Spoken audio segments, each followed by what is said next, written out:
بسم اللہ الرحمن الرحیم۔ السلام علیکم دوستو۔ یوم یکجہتی کشمیر جیسا کہ آپ سب کو معلوم ہے کہ ہر سال 5 فروری کو منایا جاتا ہے۔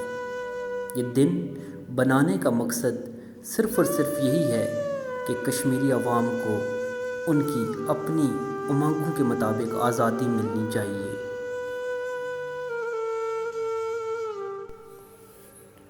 بھارت کشمیری عوام پر جو ظلم و ستم اور بربریت کے مسالے قائم کر رہا ہے وہ آپ سکرین پر دیکھ رہے ہیں۔ ہم عالمی لیول پر بھی یہ آواز اٹھانا چاہتے ہیں کہ کشمیری عوام کو ان کا حق ضرور دیا جائے۔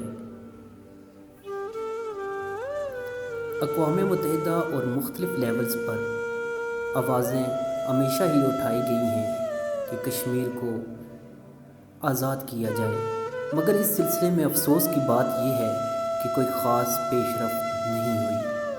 آج 5 فروری کو یوم یکجہتی کشمیر کا دن مناتے ہوئے آرٹ کونسل راولپنڈی میں ایک پروگرام منعقد ہوا جس میں بھارتی جبر تسلط اور ظلم و بربریت کا استعارہ کیا گیا اور لوگوں کو بتایا گیا کہ انشاءاللہ کشمیری عوام کی جو محنت ہے وہ کبھی بھی رائے گاہ نہیں جائے گی۔